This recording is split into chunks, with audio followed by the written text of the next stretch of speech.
Guys, it's been a long time without me recording a video, but the Blackmagic camera app has been upgraded to version 3.0. Now, this is a major update in so many ways, and I want you guys to watch this video because some of the things that Blackmagic Design has really done with this version 3.0 are really very useful, and some are really not very useful as such.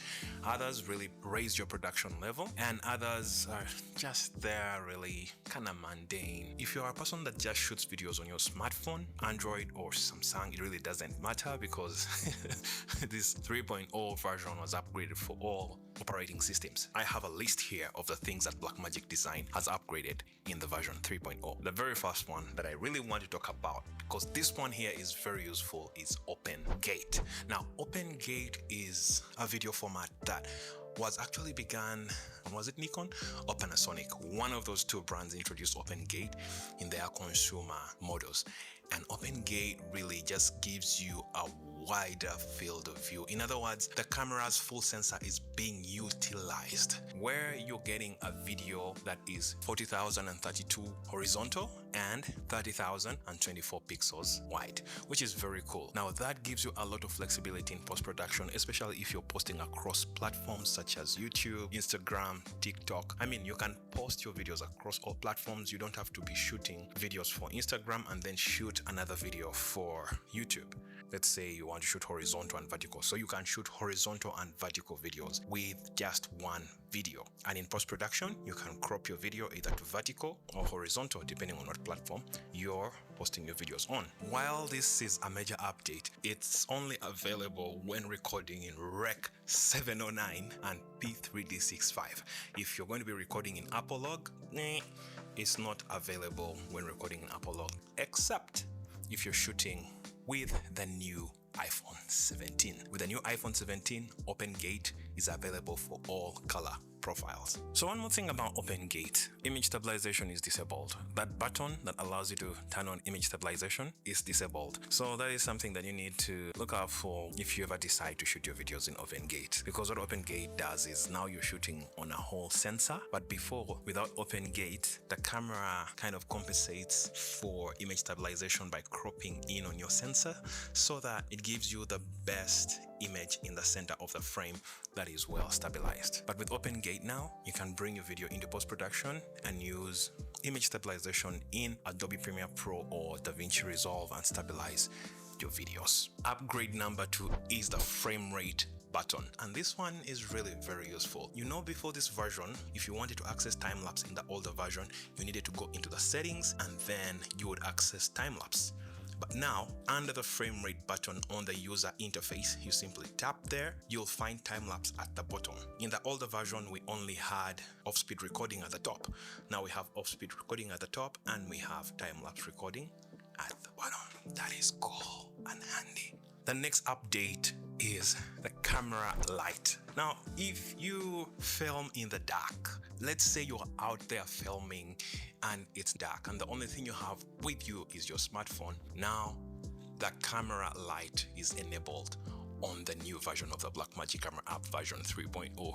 You can simply turn on the camera light and also increase the intensity to 100 or all the way down to 0. That is very smart of Blackmagic. That is sweet. The next one is quick access to your presets. Blackmagic Design has added a button to the left of your user interface. Now there are 3 little dots on the left. When you tap those 3 dots, you're going to have access to your presets. This is where you can set up your presets such as your camera lens, white balance, your ISO, like all the settings that you want to use, and then save those settings as a preset. Now you can easily access these through those custom buttons on the left. They're not really custom buttons. You also have access to the slate where you can actually remember which camera lens you're using, what shot you're taking. So that's what the slate really does. You also have access to camera controls. Now with this one, you only have access to the remote control where you can tap and connect your camera to another phone to control or to actually use it as your main camera. As you can see, I have turned on monitoring and we are, baby, monitoring in real time right there.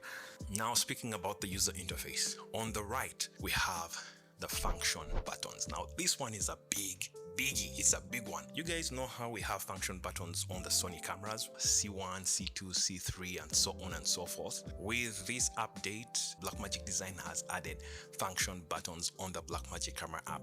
And what this simply does is allows you to customize those buttons, because they are available on the three dots on the right of your screen. You tap on those buttons and then you have the three function buttons where you can actually have stuff saved in there for quick access. For example, in my case, I customized one of the buttons for my false color, the other one for autofocus, and the other one is for, I don't know, my camera lenses.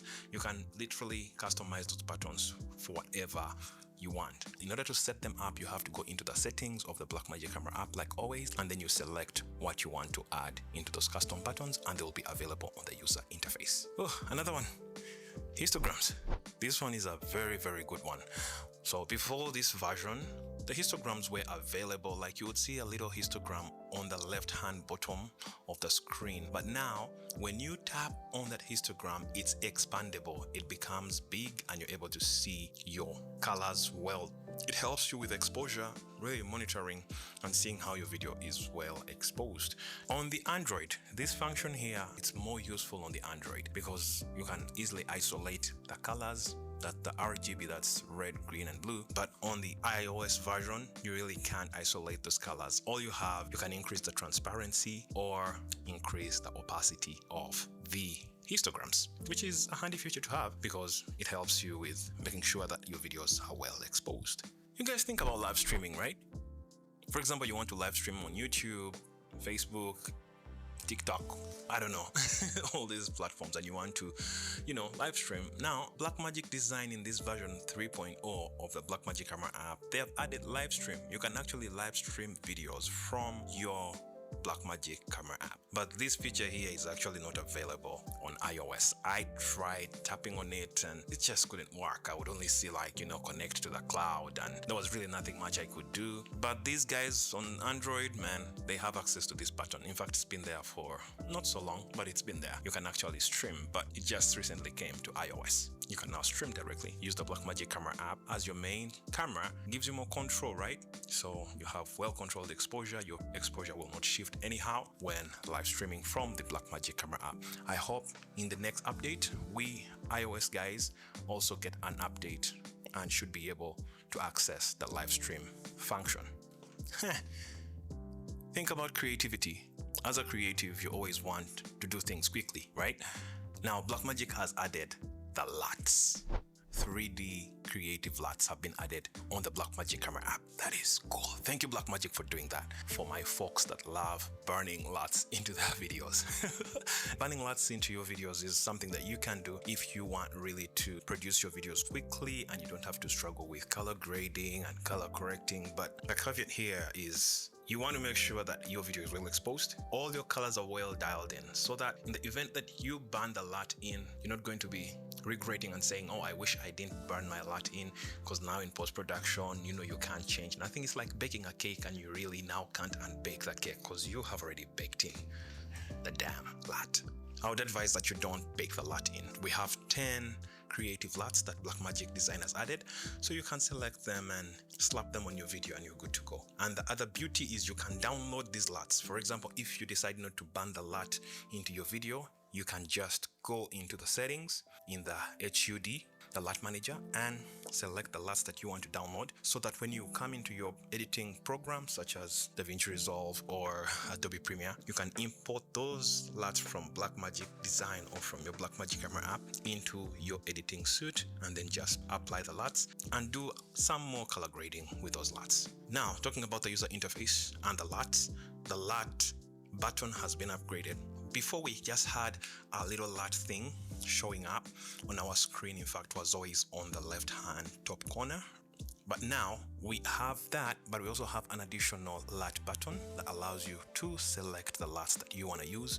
So we have those 3D creative LUTs from Blackmagic Design, but you're also able to see your own LUTs that you have imported from your favorite creators. I have a few LUTs that I will be leaving in the link in the description. I have Apple conversion LUTs, Apple log to Rec 709, and we also have some creative LUTs. I will be leaving them in the link in the description. So if you've watched the video to this point, head to the link in the description and you can download those LUTs for yourself for free.